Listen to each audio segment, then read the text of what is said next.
Ok. En la sesión pasada nos habíamos quedado en la parte de la contabilidad del sistema bancario y en la lectura nos comenta Manti que es importante conocer el balance del Banco Central, de los bancos comerciales y de todo el sistema bancario para poder tener una idea más clara de cómo es la forma en la cual eh, se va creando el dinero y se va colocando en la economía. Y aquí, por ejemplo, nos dice que en específico el balance del Banco Central nos va a mostrar sus funciones, ¿no?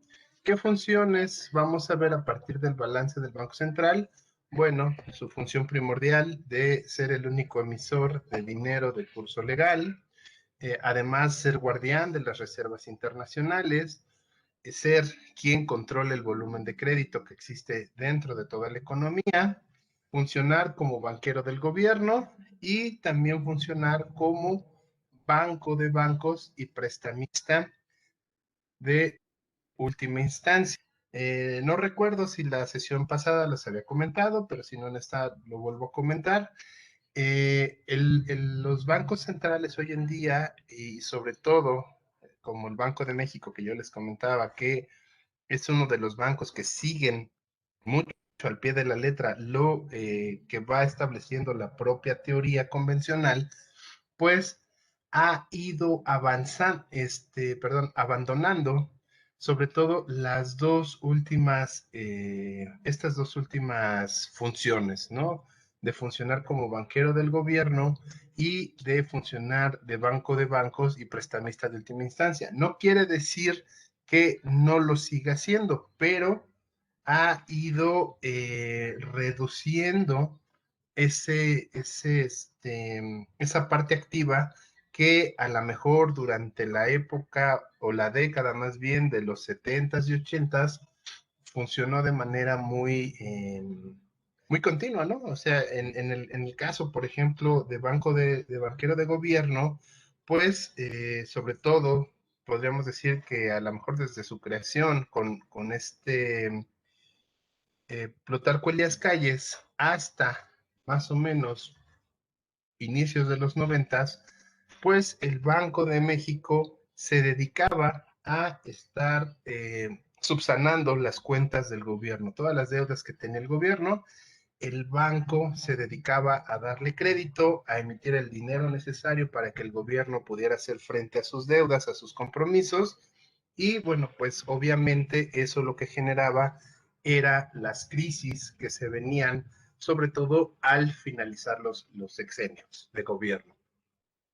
Ya después del 94, ya con Ernesto Zedillo, durante su sexenio, bueno, pues ya se le da la total autonomía y el Banco Central, entonces ahora sí, ya funcionando de forma autónoma, se limita esa, esa forma de estar salvando al gobierno, por decirlo de alguna manera, ¿no? Ahora ya el gobierno también tiene que empezarle a demostrar que si solicita un crédito, bueno, pues tiene que ser un crédito que tenga ciertos beneficios y obviamente tiene muy claro que el banco no va a estar salvando sobre todo al gobierno federal, ¿no?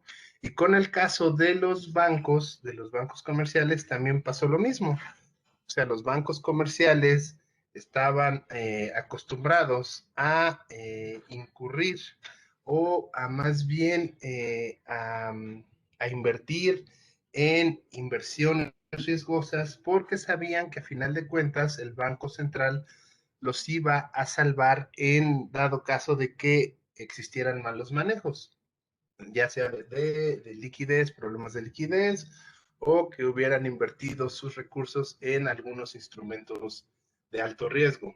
Después del FOBAPROA, esta situación fue cambiando y el Banco Central, muchos dicen que a forma de castigo, pues, y de ejemplo, les demostró a los bancos que no iba a ser su voluntad la que tendría que estar ocurriendo en el manejo de todo el sistema. Entonces, bueno, pues dejó que quebraran muchos bancos como ejemplo muy duro, o como, sí, no sé cómo llamarlo, como una reprimienda muy grande para el resto de los bancos, para tratar de demostrar su propio poder, ¿no? Y hoy en día, eh, esta función de prestamista de última instancia, pues es un poco más rígida, ¿no? Ya los bancos comerciales evitan en mayor medida tratar de recurrir a esta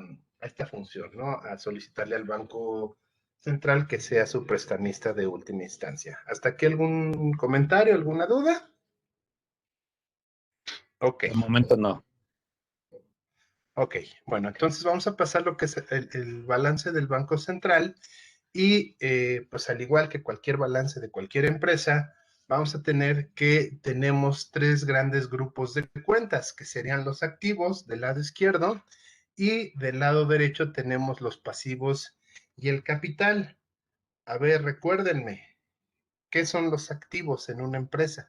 Bueno, ¿qué son los activos, qué son los pasivos y qué es el capital en una empresa? ¿Y por qué se colocan los activos del lado izquierdo y las otras cuentas del lado derecho? Los escucho.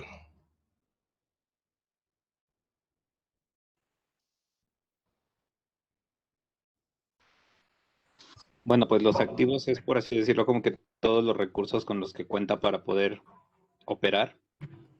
Y los pasivos es, por así decirlo, como que todo el conjunto de obligaciones que tiene, en este caso, la empresa o el negocio, y el capital es propiamente, ¿cómo decirlo?, los recursos en físico que le permiten operar, o sea, aportación de los socios fundadores, de inversionistas, cosas así.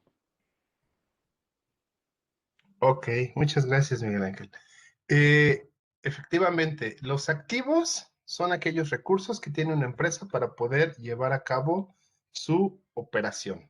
Si hablamos de una empresa común y corriente, pues podríamos hablar a lo mejor de que es la maquinaria, las computadoras, a lo mejor algún equipo de transporte o medios de transporte, herramientas, etcétera, etcétera. ¿Sí? Con eso se va a llevar a cabo el negocio de la propia empresa, la razón de ser de la empresa. En este caso, bueno, estamos hablando de un banco. Y los pasivos son justamente las obligaciones que tiene el dueño de la empresa, los dueños de la empresa, con quienes les prestaron recursos para poderse hacer de activos. Entonces, del lado derecho vamos a tener pasivos, que es lo que nos prestó un tercero para poder transformarlo en activos, más una parte que se llama capital, que es justamente la aportación o el financiamiento que están haciendo los dueños o los encargados de la empresa para poder hacer funcionar esta empresa. Por lo tanto, esa es la razón en la cual todos los activos, la suma de todos los activos, tiene que ser igual a la suma de todos los pasivos más el capital. ¿Sale? Bueno, entendiendo esto, entonces podemos decir que los activos que va a tener un banco central puede tener más, pero digamos que estas son las cuentas más comunes o que vamos a notar en mayor cantidad. Primeramente, bueno, pues los activos, hablamos de reservas internacionales o de activos internacionales que yo les comentaba.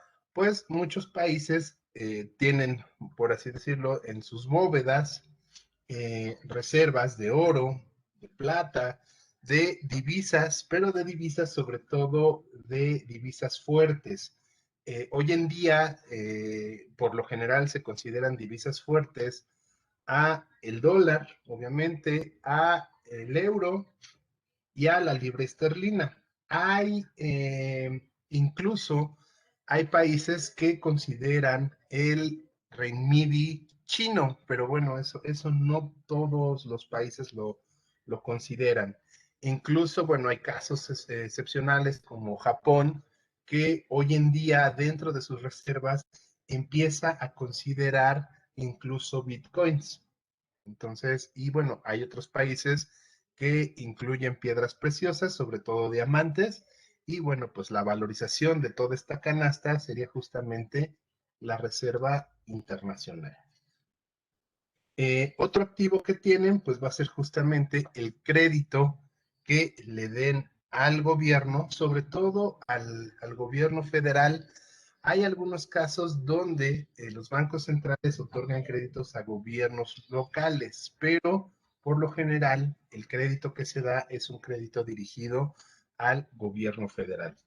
Y obviamente más abajo tenemos el crédito a los bancos y bueno, pues en menor medida, pues serían sobre todo los edificios inmobiliarios que puedan tener los bancos centrales, porque bueno, pues estamos hablando de que un banco central debe de tener un lugar físico hoy en día donde estar, ¿no? En el caso de aquí de México, las oficinas del Banco Central pues se encuentran ahí en el centro, ¿no? De hecho, ahí en el centro está el edificio del Banco de México, está el anexo e incluso debe de haber por ahí otros pequeños edificios dentro del el centro de la Ciudad de México. Por el lado de los pasivos, pues vamos a tener lo que se conoce hoy en día como la reserva de los bancos comerciales. Yo les mencionaba que anteriormente en países como México existía el encaje legal. Ese encaje legal, bueno, pues era sobre todo un porcentaje sobre la cantidad de depósitos que los bancos recibían, ¿no? Y yo les mencionaba, bueno, pues por lo general era la mejor de un 10%. Había casos donde era más alto, había casos donde a lo mejor era un poco más bajo, pero ahí sí por ley los bancos tenían que hacer cada determinado tiempo un corte de caja y ver cuántos habían sido los depósitos que habían recibido, y sobre esos depósitos que se habían recibido tenían que mandar automáticamente un porcentaje al Banco Central como reserva.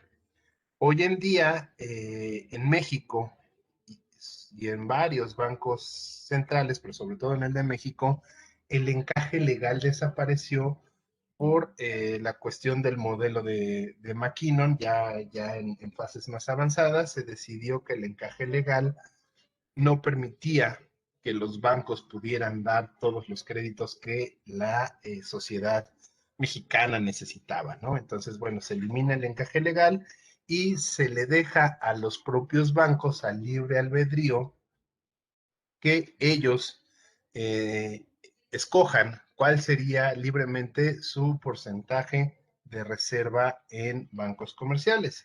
También les comentaba que, bueno, México tenía reciente, por así decirlo, pues la crisis justamente del 94, la crisis bancaria del 94, y eso obligó a los bancos comerciales que subsistieron a mantener reservas altas, siempre en expectativa de poder hacer frente a cualquier inestabilidad económica. Y bueno, pues los bancos comerciales en México más o menos manejan una reserva del 15%. Posteriormente a la crisis de 2008 en Estados Unidos, que afecta a la mayoría del mundo, bueno, pues Basilea, se hace la reunión en Basilea, en Suiza, y ahí se establece que al menos todos los bancos comerciales en todo el mundo deben de tener al menos entre el 13 y el 14% de reserva en el Banco Central. Otro pasivo que van a tener los bancos centrales es justamente la emisión primaria de billetes. Todos los billetes y monedas que ellos emiten, pues va a ser obviamente un pasivo. Y cuentas que el propio gobierno pueda tener dentro del Banco Central. Hoy en día también eso ha ido modificándose e incluso los gobiernos ya tienen cuentas en bancos comerciales, pero aún así siguen teniendo, sobre todo el gobierno federal o por ejemplo la Secretaría de Hacienda, siguen teniendo cuentas dentro del Banco Central, en este caso del Banco de México. Y por último, bueno, pues el capital inicial, el capital con el cual se crea el Banco Central. ¿Hasta aquí alguna duda? Pues está claro, ¿no? No, Sí, profe, gracias. todo bien, profe. Contabilidad, está sencillo. Ok, ¿cuál sería entonces el balance de los bancos comerciales? Igual, los activos que los bancos comerciales van a tener es la reserva que ellos dejan en caja, o sea, podríamos decir que es el efectivo que tienen para hacer frente a todas las solicitudes de liquidez que les requieren sus propios clientes. Puede estar en caja o puede estar en los cajeros automáticos. Bueno, eso no importa, es el efectivo que está ahí disponible por cualquier necesidad de liquidez o requerimiento de liquidez que tengan sus clientes. ¿Qué otro activo tienen? Bueno, pues justamente las reservas en el Banco Central.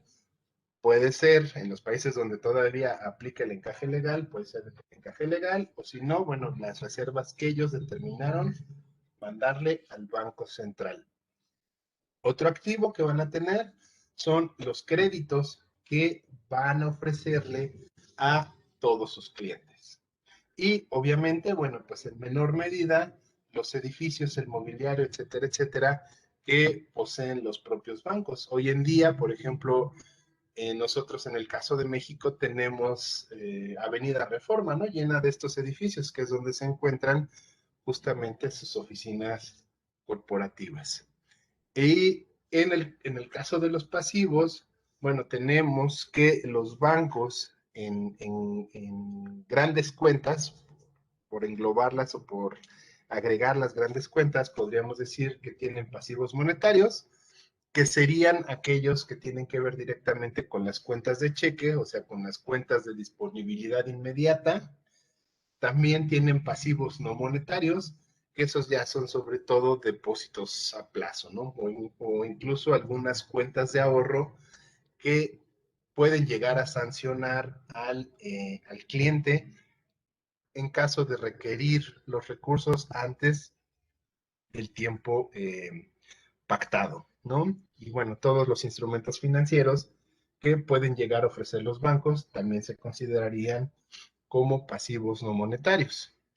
Otro pasivo que van a tener, obviamente, son los préstamos que el Banco Central les otorga, ya sea por la situación de compensación, como ya lo habíamos visto en clases anteriores, o incluso muchas veces el Banco Central va a ofrecerles esos préstamos eh, realmente muy accesibles, ¿no? A veces son por subasta y sobre todo son en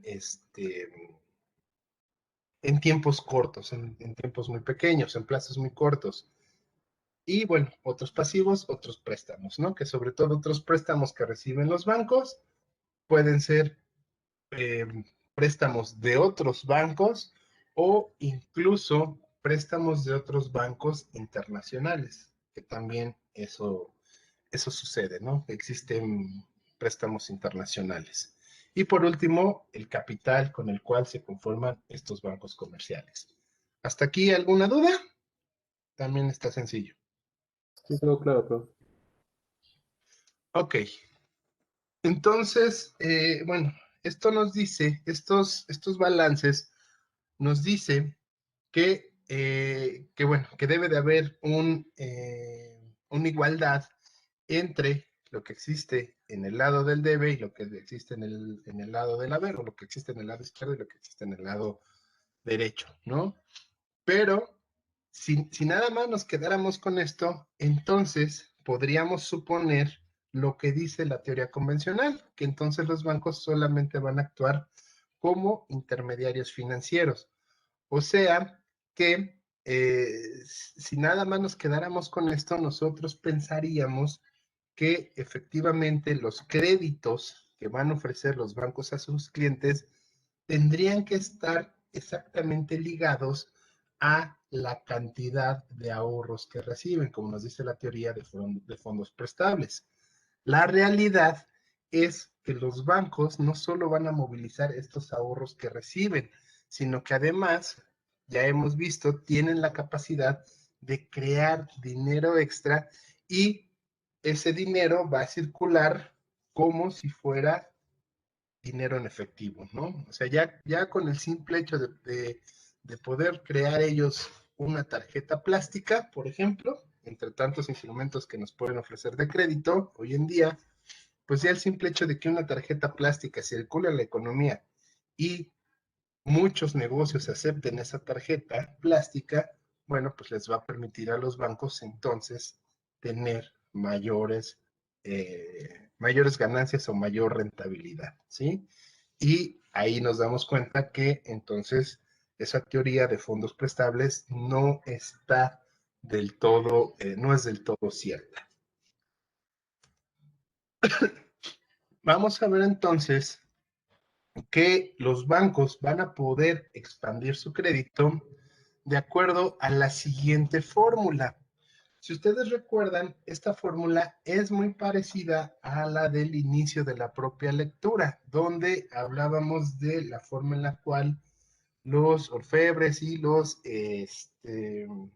se llaman? Los templos ofrecían crédito. Bueno, pues esta es una versión más moderna de la misma fórmula, donde los bancos van a ofrecer crédito o tienen la capacidad de ofrecer crédito de acuerdo, primero, al exceso de efectivo que tengan, menos el coeficiente de reserva de caja que ellos consideren, más el coeficiente de reserva legal. ¿Sale? Entonces, todo aquello que les quede en efectivo, ya cuando quitaron sus coeficientes de reserva y su coeficiente de reserva legal, será el crédito que podrán ellos ofrecer. Obviamente, si los coeficientes van siendo más grandes, bueno, pues la cantidad de crédito se irá reduciendo. Por eso hoy en día existen autores que siguen impulsando o siguen justificando que sería bueno que el banco retomara de nuevo el encaje legal para poder hacer un mayor control de los créditos y sobre todo de la liquidez, del exceso de liquidez que existe hoy en día en todas las economías del mundo. ¿Hasta aquí alguna duda? De momento no. No. Ok. ¿Cómo va a controlar el Banco Central el crédito que dan los bancos comerciales? Bueno, esto lo va a hacer a través de, o lo podría hacer a través de 3 puntos. El primero, modificando los coeficientes de encaje legal, que ya dijimos en México, ya no existe, entonces esa es un instrumento de política monetaria que ya está en desuso. Otro sería modificando las tasas de interés que que da a los depósitos de los bancos comerciales. O sea, también el Banco Central puede ofrecer una tasa pasiva a los depósitos de los bancos comerciales. Si sube esa tasa de interés, pues obviamente los bancos comerciales también van a buscar dejar ahí una mayor cantidad de reservas. Ya se evitarían de cierta manera correr el riesgo, ¿no? Y otra tercera instrumento de política monetaria que tienen los bancos para expandir o controlar el crédito sería a través de la variación de las tasas de redescuento y de fondeo. Sobre todo, los bancos utilizan hoy en día la tasa que prefieren estar, o el instrumento que prefieren estar utilizando, es justamente la tasa de fondeo. O sea, realmente la tasa de fondeo hoy en día se ha vuelto la única o el único instrumento más bien de política monetaria. ¿Sale? Ahí están las otras, pero bueno, la que se utiliza hoy en día es la tasa de fondeo. ¿Dudas? No. Bueno, vamos entonces a ver, ya vimos los balances del Banco Central y de los bancos comerciales. Vamos a ver entonces cuáles son las relaciones macroeconómicas de todo el sistema bancario. ¿Cómo se hace esa relación o cómo podemos saber cómo está funcionando todo el sector bancario en su conjunto? Bueno, lo que vamos a tener que hacer es fusionar, en primer lugar, ambos balances, el balance del Banco Central con el balance de los bancos comerciales. Y una vez que fusionamos, o sea que todos los activos los juntamos en una sola cuenta y todos los pasivos en otra sola cuenta y todo el capital en una sola cuenta, lo que vamos a tener que hacer es eliminar las siguientes cuentas de ese gran balance. Tendríamos que quitar los créditos que da el Banco Central a los bancos comerciales. Tendríamos que eliminar los billetes que guardan los bancos en sus cajas. Tendríamos que quitar también la cuenta de reservas de encaje legal. Y bueno, no lo dice la lectura, pero también tendríamos que quitar los créditos interbancarios, los créditos que se dan entre propios bancos. Y eliminando estas cuentas, lo que vamos a encontrar, perdón, como un balance bancario consolidado va a ser el siguiente. Vamos entonces a tener en el lado de los activos todos los activos internacionales, todas las reservas internacionales, todos los créditos a las que se dan a las empresas y los particulares, que no son bancos, obviamente, todos los créditos que se otorgan al gobierno y otros activos, que sobre todo serían activos a lo mejor físicos, ¿sí? Del lado de pasivos, vamos a tener todos los billetes y monedas que van a estar en poder del público. No son los mismos billetes y monedas que emitió el banco, sino son los que realmente están en circulación.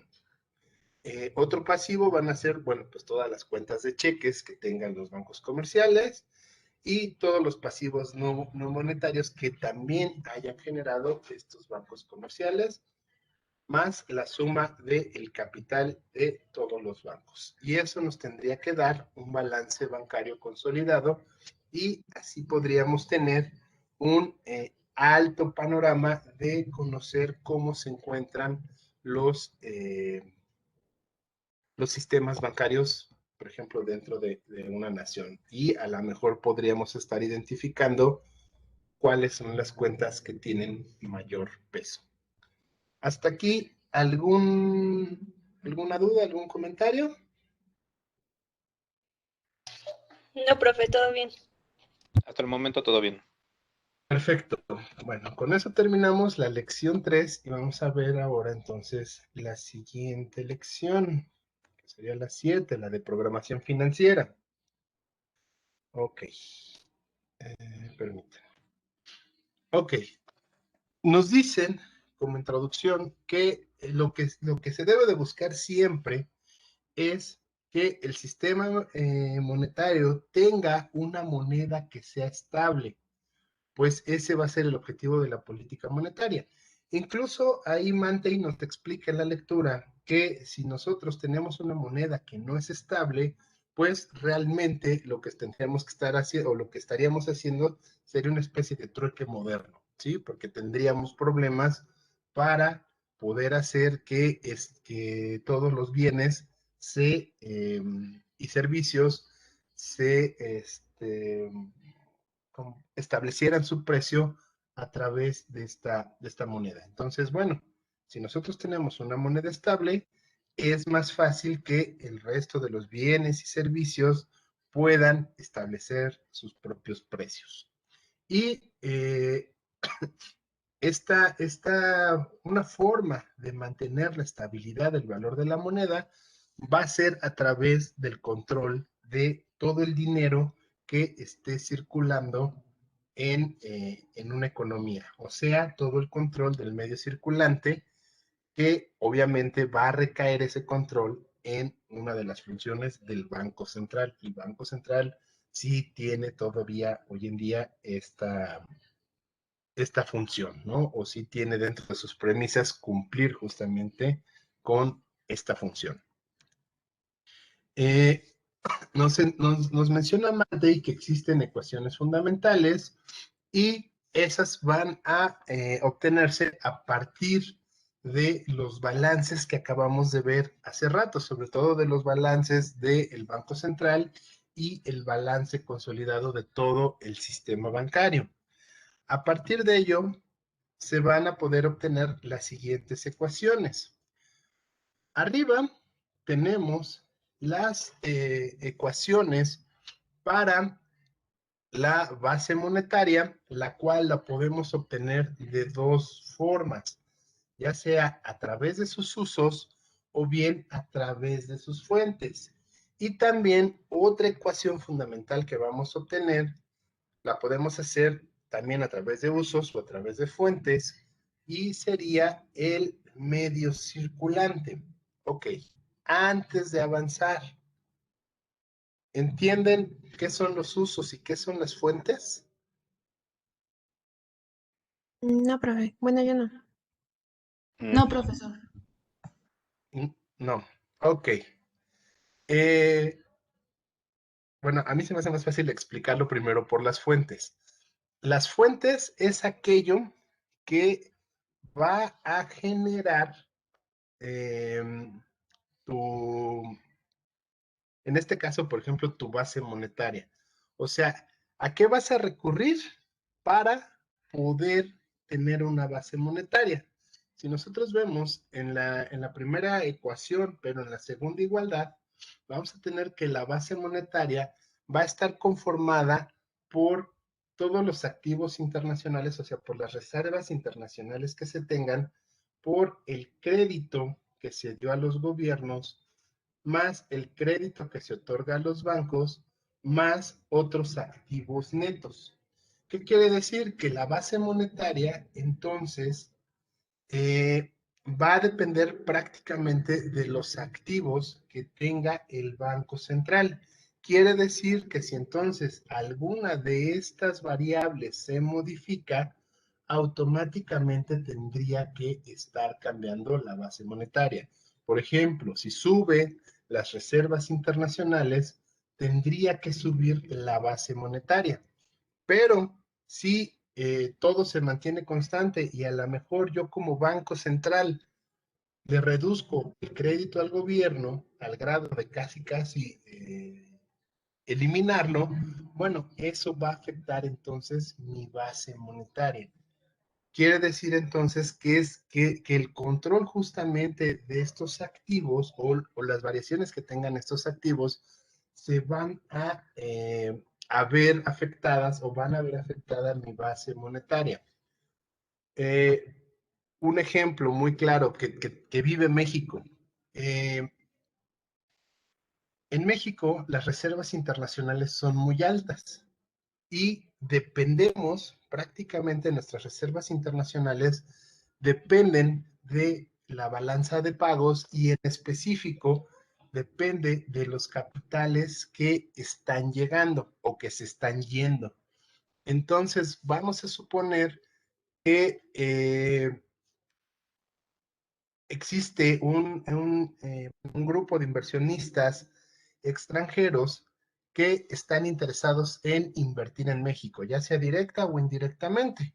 Obviamente, ellos van a llegar con dólares y sus dólares, al llegar a México, tienen que ser convertidos a pesos para poder llevar a cabo esa inversión, ya sea que hayan comprado activos financieros, o sea, sea una inversión extranjera indirecta, o que hayan llegado a invertir en algo productivo, no sé, a lo mejor crear una nueva planta. Por ejemplo, ahora que tenemos el caso de las armadoras de autos, ¿no? Cuando llega una nueva compañía a, a, a, a fabricar autos aquí en México, sus inversiones llegan en dólares, la Secretaría de Hacienda tiene que captar esos dólares a través de los bancos comerciales y esos dólares que capta los tiene que mandar al Banco de México. El Banco de México absorbe esos dólares y a cambio le tiene que entregar a la Secretaría de Hacienda pesos, los cuales tendrán que llegar a los bancos comerciales y entonces ahora sí, Las empresas que se establecieron o los inversionistas que se establecieron ya tuvieron pesos. Así es como se supone que funciona en todos los países, o eso nos dice la teoría. Y esas nuevas inversiones van a hacer que entonces crezcan mis activos internacionales. Al crecer mis activos internacionales, crecería mi base monetaria. Y esa base monetaria, vamos a ver posteriormente, va a hacer que muy probablemente crezca el medio circulante, o sea, crezca la cantidad de dinero que existe en una economía. ¿Sí quedó claro? ¿O no quedó claro esa parte? En el caso de las Sí, fuentes. profe. Profe, Ok, mándeme. entonces, básicamente es lo que las fuentes es aquello que va a generar nuestra base monetaria, que implicaría todo lo que Exactamente. ya nos explicó. ¿De dónde llegan los recursos para tu base monetaria? Ok, gracias. ¿Sale? O ¿de dónde llegan los recursos para que el Banco Central pueda emitir billetes y monedas? Así más Profesor, sencillo. yo tengo Mándeme. una duda. Entonces, lo que dé en usos y fuentes va a ser la misma cantidad, por así decirlo, porque no lo veo como, o sea, separado. Por ejemplo, yo Ajá, a traté ver, te de escucho. hacer el ejercicio, perdón, yo traté de hacer el ejercicio y para nada más, por ejemplo, pude al principio calcular la ecuación número 2 de base monetaria. Ajá, Entonces, para sacar BI, utilicé el ajá. resultado de abajo y despejé. Pero entonces llegué como al punto donde usos y fuentes dieron lo mismo. ¿Está bien o está mal? Sí, está bien, es una igualdad.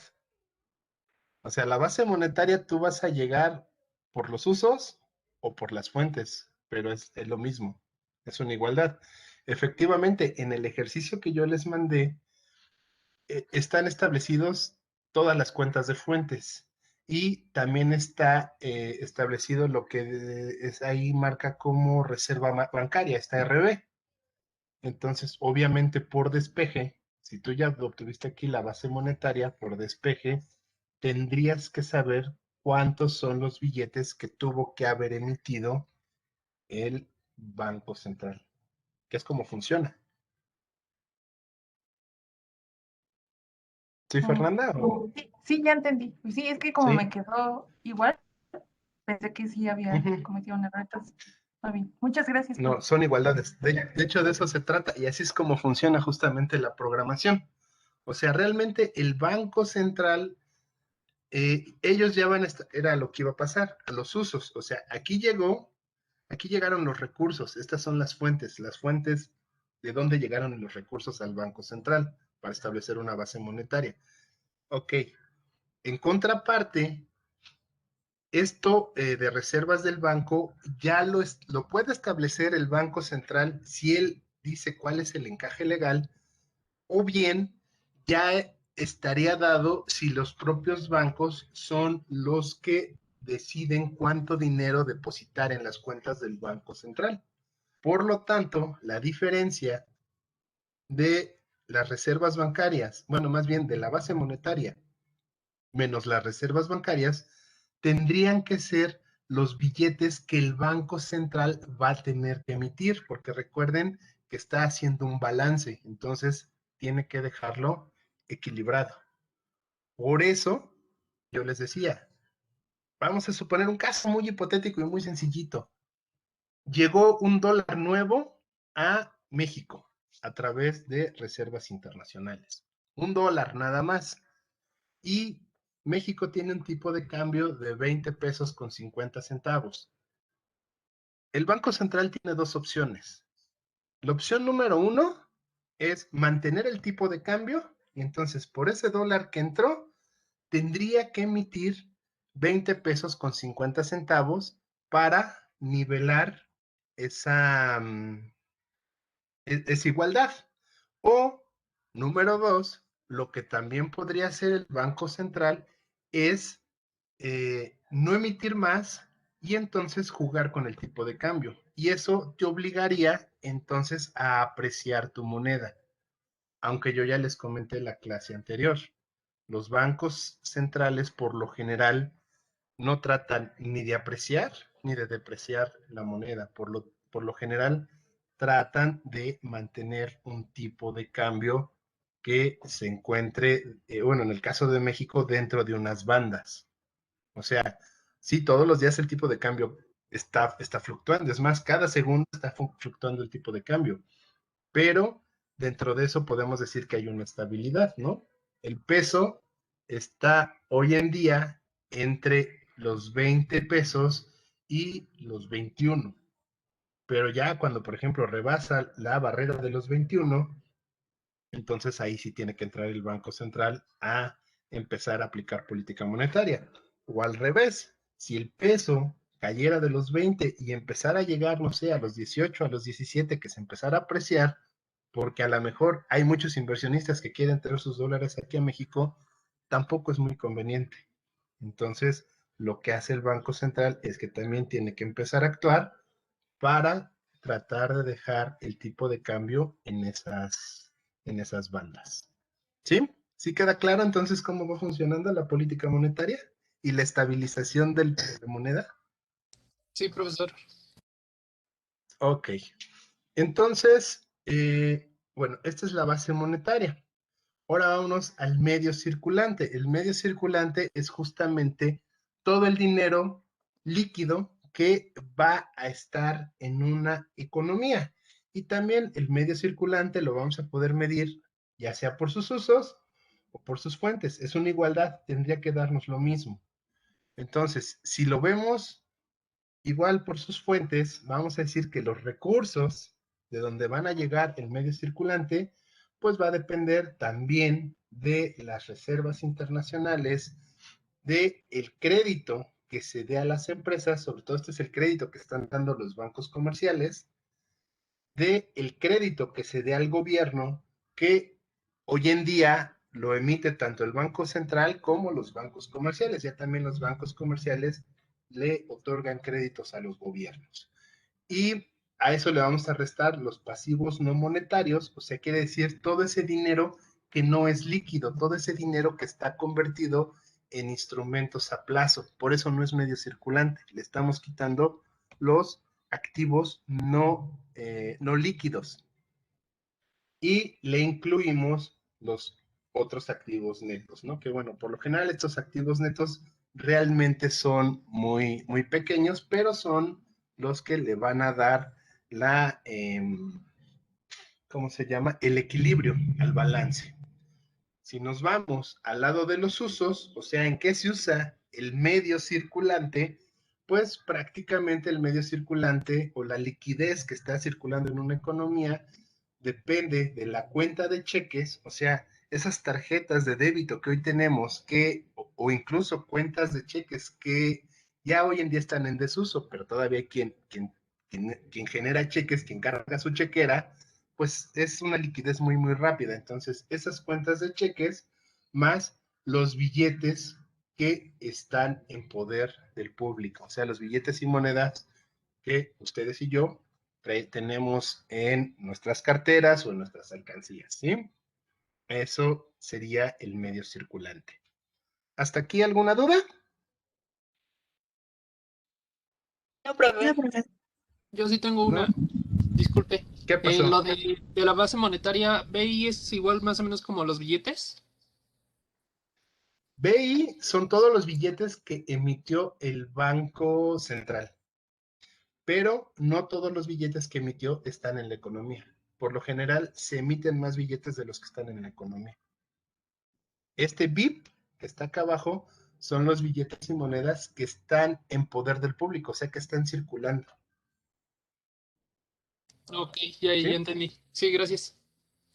Ok, igual en el ejercicio, este BIP lo van a encontrar obviamente por despeje.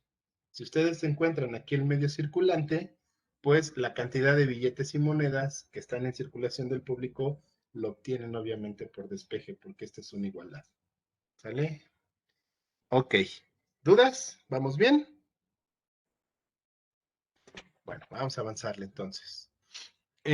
Nos dicen entonces que a partir de las ecuaciones que ya vimos anteriormente, van a existir 3 coeficientes para análisis monetario. Y estos coeficientes sobre todo nos dan una idea de, algunos dicen de qué tan sana está una economía, pero bueno, nos dan ciertos indicadores, de acuerdo más bien a los estudios que quisiéramos llegar a realizar.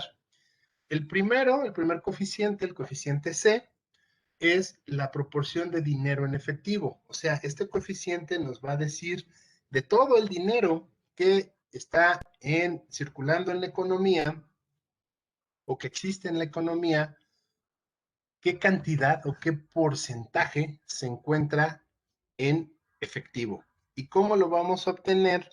Bueno, pues lo obtenemos simplemente de dividir la cantidad del dinero o de los billetes que están en poder del público entre el medio circulante más los pasivos no monetarios.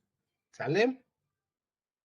Ahí, esas, por ejemplo, hoy en día estos coeficientes se están utilizando mucho para cuestiones de comparativo incluso de desarrollo financiero de los países. Hoy existen países avanzados como Islandia que pues prácticamente su proporción de dinero en efectivo es casi cero. Lo mismo pasa con Suecia. Son sociedades que ya se conocen ahora como sociedades cashless. ¿Por qué? Porque utilizan menos el efectivo.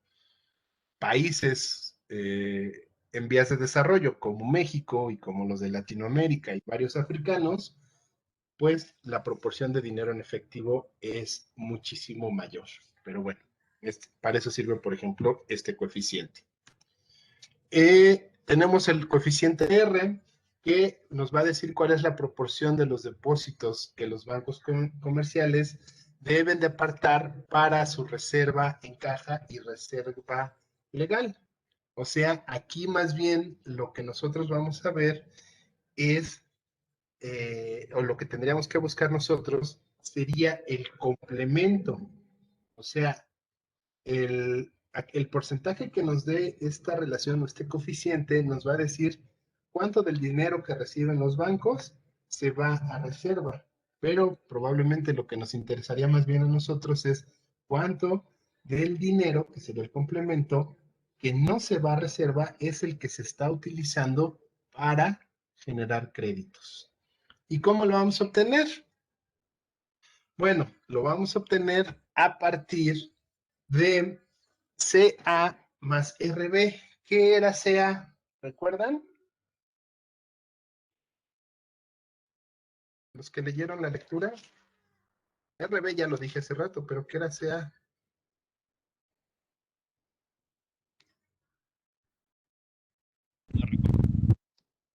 ¿La reserva de caja? No, RB es, sí. Sí, la reserva de caja y RB es la reserva de que tienen en los bancos, ¿no?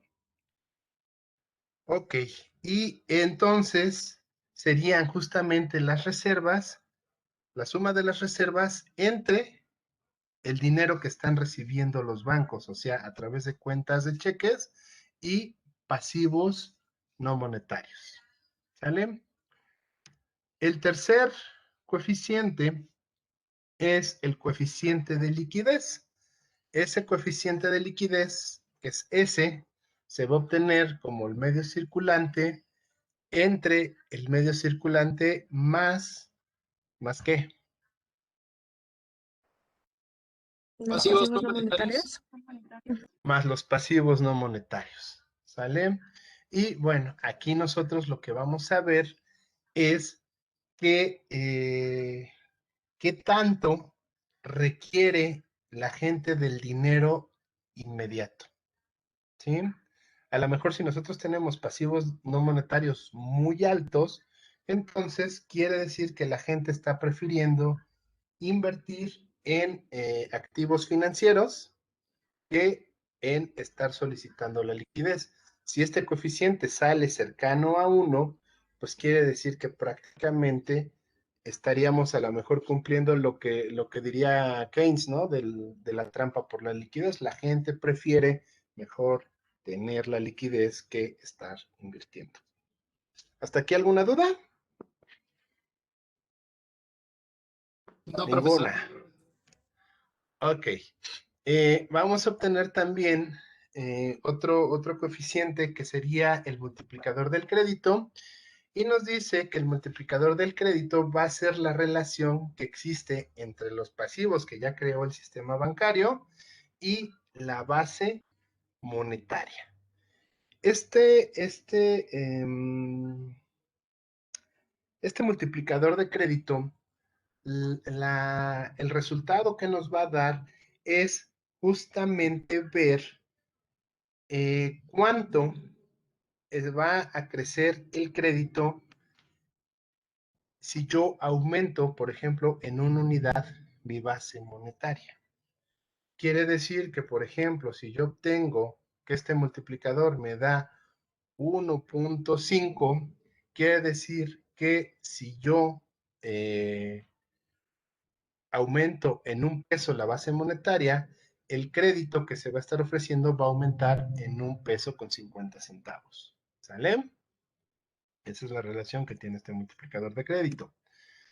Y obviamente, si yo despejo, si de este multiplicador, de esta fórmula del multiplicador, yo despejo, la base monetaria, o ya paso más bien la base monetaria del lado del multiplicador, quiere decir entonces que el multiplicador por la base monetaria tendría que ser igual a la suma del medio circulante más los pasivos no monetarios.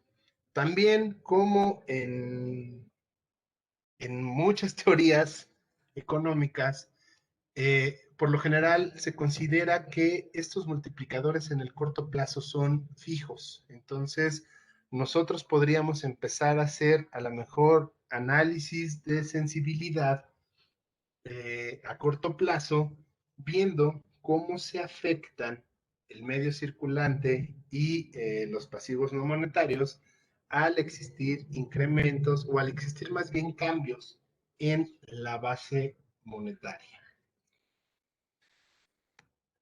Ok, bueno, Mantei también nos da otra fórmula para obtener el multiplicador. Digo, esto nada más es por si ustedes quieren realizar una comprobación.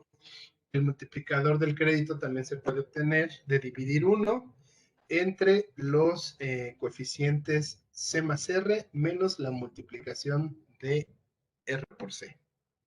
¿Sí? Y nos va a dar exactamente el mismo multiplicador. Es una comprobación. También la lectura nos menciona que existe un multiplicador monetario que, bueno, yo no tuve la capacidad aquí por el PowerPoint de ponerlo, pero originalmente es esta barra. O sea, esta barra que yo tengo acá abajo debería de ir arriba, ¿no? Lo correcto es que esa acá barra vaya arriba. Y nos dice que el multiplicador monetario va a ser igual al multiplicador del crédito por el coeficiente de liquidez. Bueno, ¿cuáles van a ser entonces los instrumentos para estar modificando esta programación financiera? Pues tenemos que la forma en la cual podemos estar cambiando, sobre todo la base monetaria y en consecuencia el medio circulante, es a través del control de la emisión primaria de billetes, ¿no? Si se emiten más billetes, pues entonces aumenta la base monetaria. Si se reduce la cantidad de billetes, esperaríamos que se redujera la base monetaria y en consecuencia el medio circulante. Durante muchos años, esta fue la política de los bancos centrales. Y estamos hablando, pues prácticamente todavía en la década de los 90 se seguía utilizando la emisión primaria de billetes como el principal instrumento de política monetaria.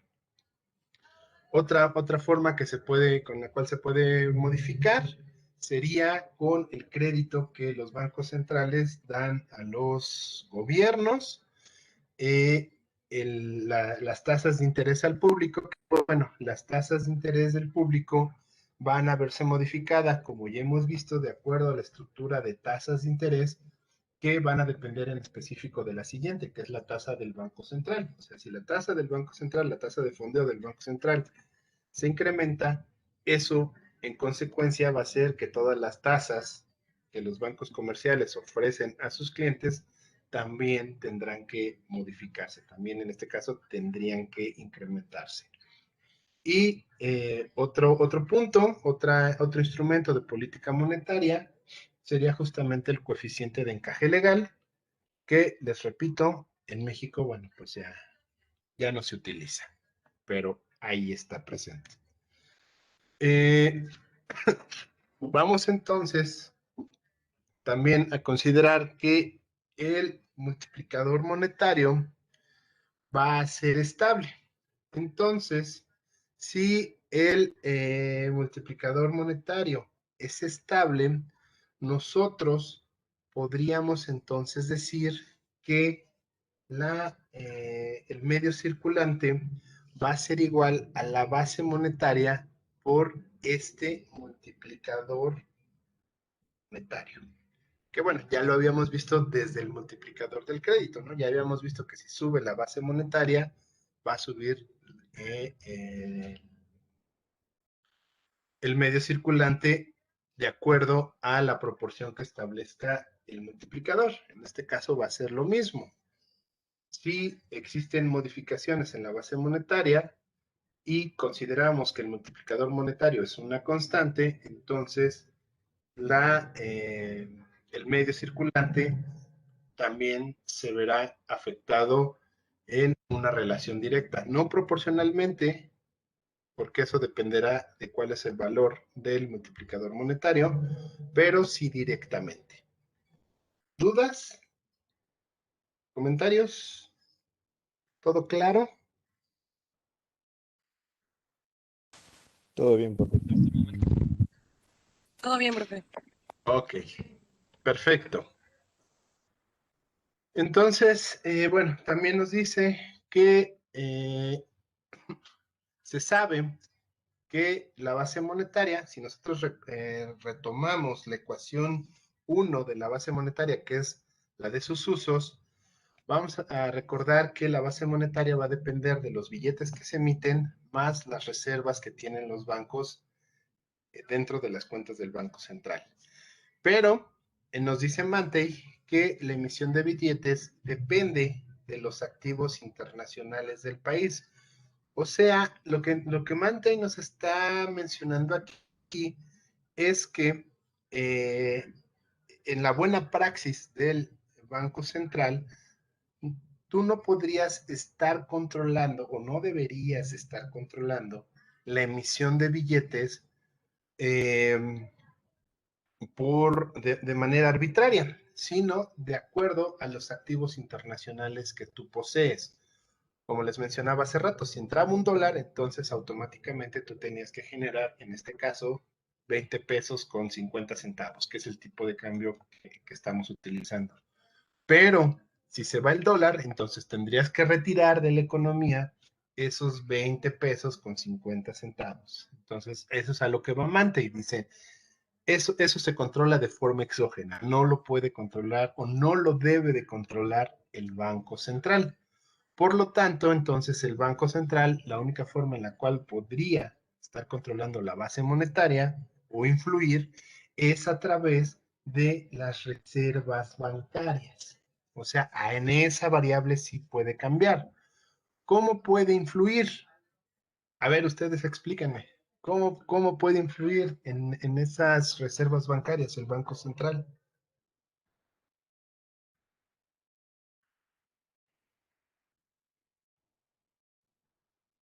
A través de la balanza de pagos. A ver. Tasa de interés. Subiendo la tasa de interés, ¿en qué sentido? ¿O cuál tasa de interés? Que la de fondeo de los bancos. A ver, explícame. Bueno, es que como usted había dicho que la tasa de interés que toman, digamos, los bancos es la de fondeo. Bueno, yo Ujú. supondría que si sube esa tasa, entonces los bancos empezarían, bueno, buscarían tener una reserva. A ver, es que se cortó, ya no te escuché muy bien. Si la tasa subía, ya sé, me quedé.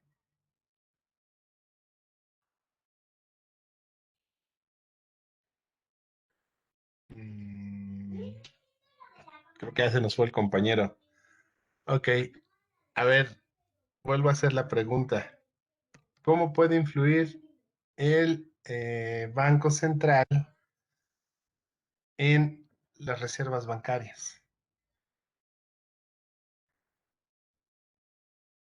Como estaba diciendo el compañero, que era modificando las tasas de interés sobre los depósitos de los bancos comerciales, ¿no?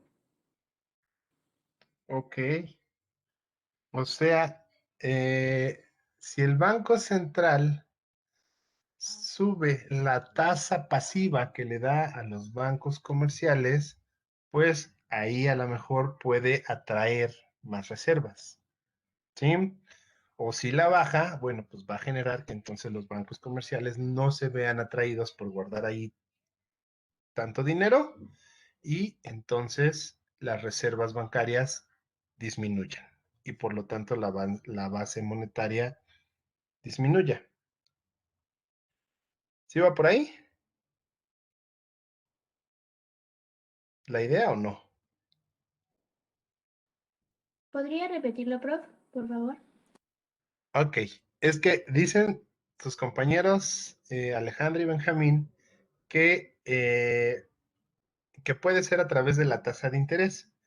Entonces, si el Banco Central modifica la tasa pasiva, o sea, la tasa que le ofrece a los bancos comerciales por dejar su dinero en las cuentas del Banco Central, pues entonces esa modificación que haga obviamente va a cambiar las reservas bancarias y va a repercutir directamente con la base monetaria. Eh, por ejemplo, si la tasa pasiva aumenta, o sea, si el Banco Central les estaba pagando a los bancos comerciales, no sé, una tasa del 2% y ahora le ofrece una tasa del 10%, pues los bancos comerciales van a querer meter más dinero en las cuentas del Banco Central. ¿Por qué? Pues porque están motivados y es una inversión sin riesgo. Pero si la tasa pasiva estaba en 2% y la baja al 0.5%, pues lo más probable es que entonces eso no sea atractivo para los bancos comerciales y decidan retirar sus, sus recursos o sus depósitos o la mayoría de sus depósitos hacia, hacia otras inversiones. Y eso haría que bajara la reserva de los bancos y como es una relación directa con la base monetaria, bueno, pues la base monetaria también se reduciría. Esa es una forma. Otra forma, retomando lo que decía Benjamín con la tasa de fondeo, también puede ser, pero ahí lo estarías haciendo. La tasa de fondeo, recuerden que es la tasa activa que le cobra el Banco Central a los bancos comerciales. Entonces, ahí más bien lo hace apostando al temor de los propios bancos comerciales. O sea, si yo te cobro más una tasa muy alta, por ejemplo, si hoy te fondeo al 4% o hoy te ofrezco fondeo al 4%, pero mañana digo, no, voy a subir la tasa al 10%, eso quiere decir que entonces el fondeo va a ser más caro y el dinero es más caro, pero también la, la idea o el mensaje que le estás mandando, digamos, por debajo del agua a los bancos es si no estás preparado, te va a salir muy caro que yo te rescate, porque ya no te voy a rescatar al 4%, ya no te voy a prestar el 4%, ahora te presto al 10%. Tienes que ser más cauteloso. ¿Y qué hacen los bancos? Por miedo, entonces también estarían mandando sus recursos a incrementar los depósitos que tienen con el Banco Central. ¿Con qué finalidad? Con la finalidad de que si algo sucede o no hay una estabilidad económica y los bancos comerciales se ven en problemas económicos que pueden ser de liquidez o pueden ser de falta de solvencia, bueno, pues su reserva ya es más grande y pueden disponer de esos depósitos que tienen en el Banco Central para hacer frente a sus obligaciones sin que sean sancionados por el propio Banco Central. No sé si queda clara esa idea. Sí. ¿Sí? Y bueno, también en los casos de los países donde existe el encaje legal, bueno, pues ahí es más directo. También el encaje legal genera reservas bancarias, ¿no? O sea, si es por ley y el Banco Central dice, de todos sus depósitos que reciben me tienen que dar el 10%, pues ahí influye directamente, ¿no? El 10% directamente se tendrá que ir a las cuentas del Banco Central. Y si mañana por política monetaria yo digo, no, ahora en vez de darme el 10 me van a dar el 25%, pues es por ley, no es porque quieran, es por ley, pues entonces influye directamente de una forma más arbitraria sobre las reservas que tienen los bancos comerciales. O al revés, decirles, bueno, pues antes era el 10, pero ahora va a ser el 7, bueno, pues obviamente eso va a motivar a que los bancos comerciales o la mayoría de ellos pues retiren ese excedente de reservas para utilizarlas en otras cosas, ¿no? Sobre todo en otorgar más crédito. ¿Quedó claro esta parte? Entonces, ¿cómo por ahí puede entrar el Banco Central?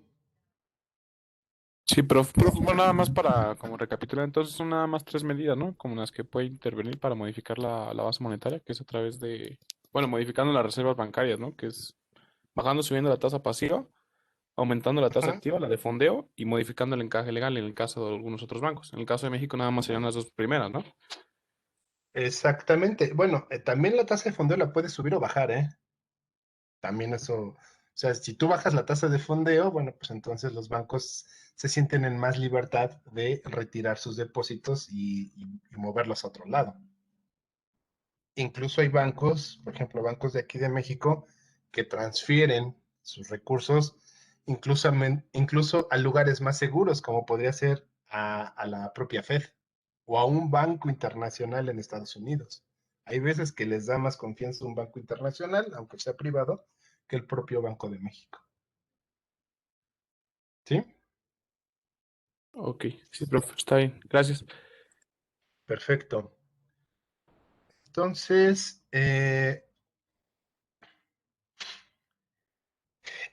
una forma también en la cual el banco puede aumentar las reservas bancarias es empezar a dar créditos con los propios billetes que les recogió a los bancos comerciales. O sea, vamos a suponer que los bancos ya tienen una cuenta de depósito. Obviamente, esas cuentas de depósito se tienen que hacer a través de billetes y monedas del Banco Central.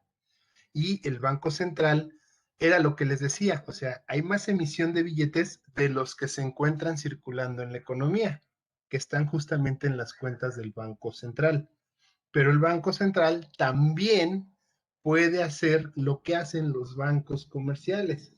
O sea, ya cuando ve que tiene muchos billetes y que la economía puede crecer, entonces les ofrece créditos a los propios bancos comerciales, les empieza a hacer sobre todo subastas de dinero y les empieza a decir, ok, ¿quién necesita dinero?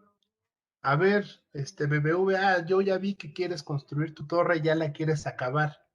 Te doy un crédito así bien y directo y obviamente muy accesible a una tasa muy, muy baja para que tú termines de terminar tu torre, ¿no? Y entonces los recursos que tú tenías destinados para terminar la torre, bueno, pues entonces ahora los vas a poder destinar para ofrecerle crédito a la población, ¿sí?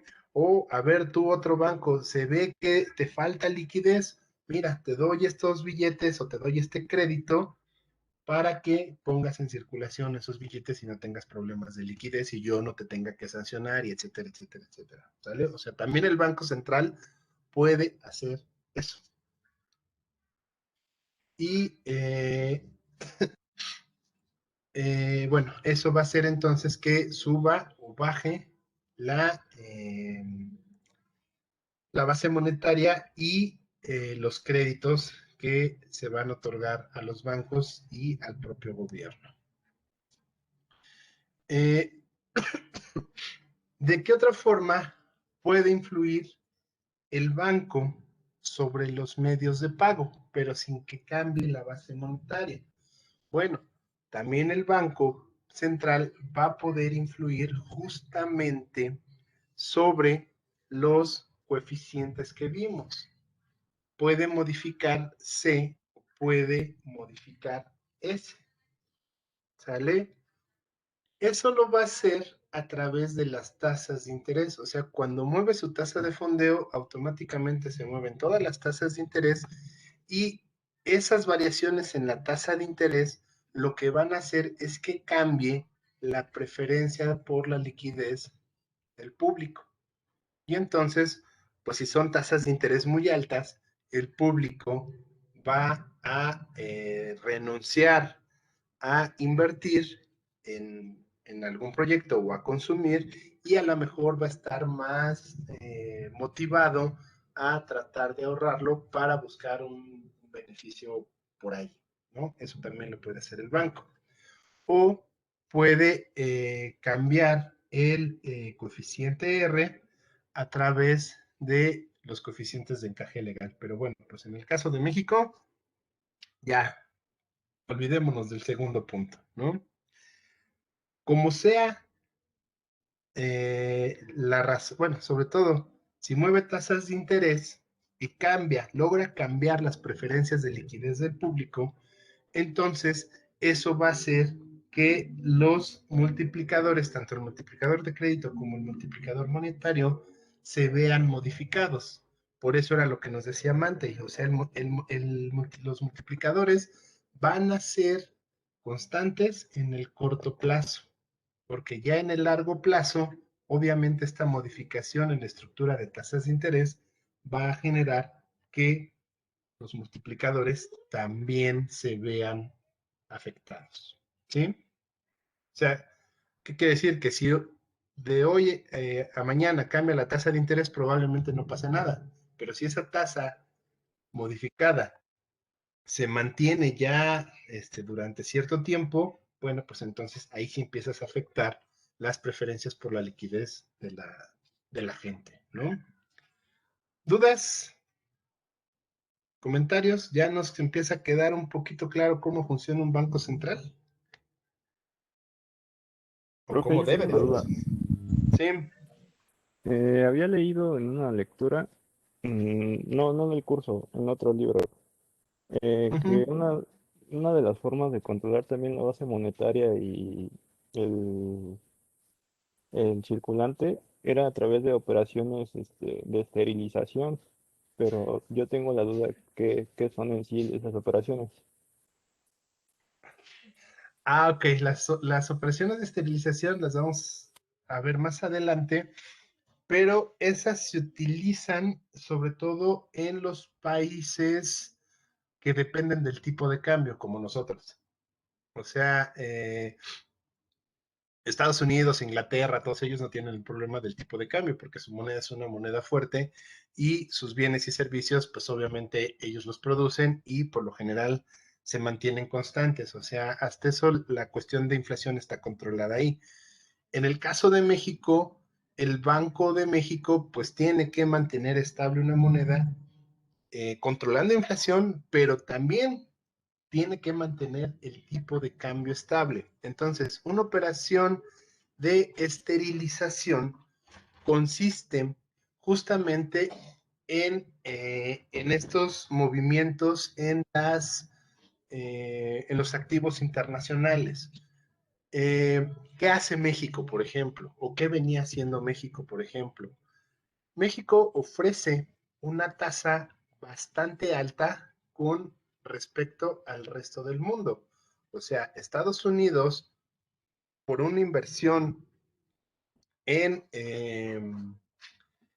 el propio Estados Unidos, o sea, la inversión más segura, los CETES, por así decirlo, bueno, no son CETES, los certificados o los bonos que emite la Fed, que serían los instrumentos financieros más seguros en todo el mundo, pues están ofreciendo una tasa de interés del 0.25%, más o menos. O sea, no alcanzan ni el 1%. México, en comparación, estamos ofreciendo con los CETES una tasa de 4%, ¿no? Bueno, ahí se mueve entre el 3.5 y el 4.5%. Pero vamos a decirlo así, en media, México está ofreciendo una tasa del 4%. Entonces, para un inversionista internacional que puede estar moviendo su capital por todos lados, pues obviamente es más atractivo invertir en México que invertir en Estados Unidos. ¿Por qué? Por la tasa de rentabilidad. Eso quiere decir que los dólares que posee los manda a México para invertir como inversión extranjera indirecta. Y como les mencionaba, llega a través de un banco, el banco tiene que notificar a Hacienda, Hacienda recoge los dólares, los manda al Banco de México, el Banco de México le tiene que dar los pesos a la Secretaría de Hacienda para que a su vez se los den al banco, para que a su vez los tenga el cliente y aumentan las reservas monetarias, las reservas internacionales. Pero ¿qué sucede? Hay más dinero en la economía. Entonces, al haber más dinero en la economía, como no está creciendo realmente el Producto Interno Bruto, o sea, no está creciendo nuestro mercado real, no estamos recibiendo más dinero por haber sido mayor productivo. O sea, no es porque estemos vendiendo más jitomates o porque estemos vendiendo más máquinas al extranjero, porque estemos vendiendo más cosas. Quiere decir que porque entró por esa parte de finanzas, ¿no? De activos financieros. ¿Qué sucede? Si ese dinero empieza a circular en la economía, lo que te va a generar es inflación, porque no hay un mercado real que permita absorber ese incremento de dinero. ¿Qué hace entonces el Banco Central? Bueno, pues el Banco Central esteriliza, o sea, le dice a la Secretaría de Hacienda, ¿sabes qué? Vuelve a crear una emisión de CETES para que recojas ese dinero que está extra en la economía. Y entonces digamos que sacó más dinero de la economía, pero vuelve a endeudarse pero ya ahora de forma interna, para recoger ese dinero y que ese dinero no esté circulando en la economía y con eso controlar la inflación. ¿Sí quedó claro o ya te revolví? Al final un poco, pero pues sí sé que lo vamos a ver más adelante. Supongo que va a quedar más claro poco a poco, profe. Ok, eso es la esterilización, tratar de evitar que haya más dinero en la economía del que debe de existir, porque no tienes un crecimiento en el mercado real, tienes un crecimiento en el mercado financiero. De eso se trata la esterilización. Bueno, ¿alguna otra duda? ¿Algún otro comentario?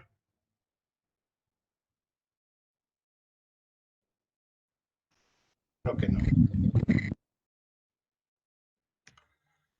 Ok, ya al final de la lectura viene el modelo de Triffin. Por el tiempo ya no nos va a dar tiempo de verlo en esta sesión. Es más, vamos a pausar esto.